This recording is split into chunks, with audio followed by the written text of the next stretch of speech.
I'm Alejandro, and I work for TrialPerk, and we are heavy users of PyCharm. I discovered PyCharm so many years ago. I used to work with using Vim on Node, writing directly in text, and finally I had the IDE that had everything I needed. No more prints, debugging, everything integrated for refactoring. So I fell in love when I saw PyCharm. In TrialPerk, we use PyCharm for our platform. And in this case, the one I'm working is the flights search engine. So I'm building the search engine using the PyCharm IDE. We have many repositories, and those ones, they depend on libraries that we develop.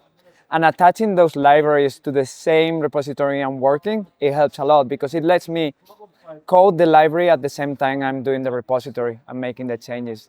That's perfect.